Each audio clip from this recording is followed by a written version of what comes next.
After she'd been selected for the American Women Quarter Program to be one of the 20, I stated why I thought Stacey was an ideal person to be selected for it. And really, it was just that she was born with conditions that caused her to face certain barriers and challenges in life, but they never held her back, that she just maintained a beautiful attitude all through it and was devoted to just being positive and caring and loving for others. Stacey was born with a congenital hypotonia. She was born in Korea and came to the United States when she was 3-month-old. And there's nothing special, medicine, nothing you can do about but strengthening her muscles. So we grew up on Fort Bragg together. So we had a 3-bedroom house, 6 people. So Stacey and I actually shared a bedroom growing up. I was top bunk, she was bottom bunk. She was 2 years older than me. And so those are some of my earlier memories. It's just like laying in bed and like talking about the first day of school or who she might have had a crush on or something like that. And then eventually you're talking and you realize that the other person stopped responding. Like you realize that person fell asleep. She loved to read. She was a voracious reader from a young age. Jean would actually take these makeup cases that she had, and she'd usually take in these 2 large suitcases into the library, and then the 3 kids would just go into the children's section of the library and pull anything they were interested on. Stacey was like a people person. She get energy by meeting people, and even when she was in 2nd grade and 3rd grade, when it's her birthday, whole neighborhood kids come. When she was in high school and she was 16, she went off to a conference in DC, a National Youth Leadership Conference, where she learned just a little bit about the history of the disability rights movement. And it really was an epiphany for her at that time. The scales fell from her eyes and she just realized that she was part of a very important community that had a very powerful past of the struggle for moving forward with rights, and it just became her passion. She joined North Carolina Independent Living Council, NCIL, and saw different kind of disabilities. Like some people have maybe hearing problem, or some people have vision impairments, a different kind of need. And then she learned about the needs about other people's, and then the big contribution on her part is she requested the NC public school curriculum include disability history. Stacey was pretty good at shaking everything up. She had the quietest little voice, but she could, when she spoke, you learned to listen. Just a lot of wisdom in everything she would say.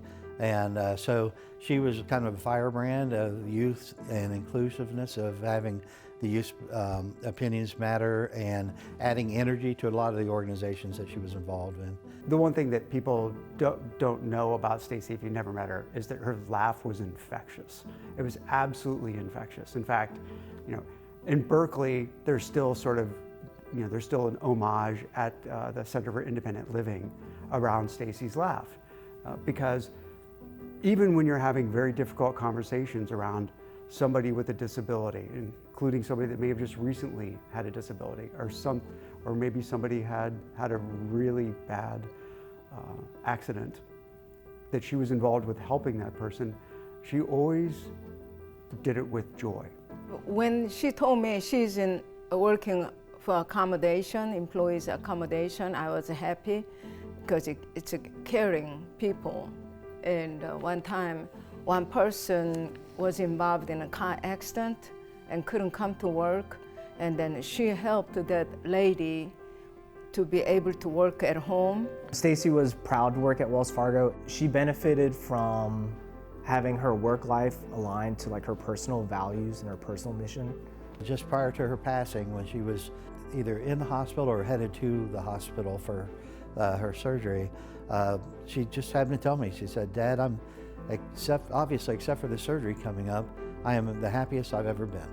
And that's while she was employed by Wells Fargo, and while she was working on projects like Crip Camp, and still involved in so much, working 80, 90 hours a week, 40 of it for Wells and the rest of it just for different organizations. But it was just very fulfilling for her, and she was really loving life.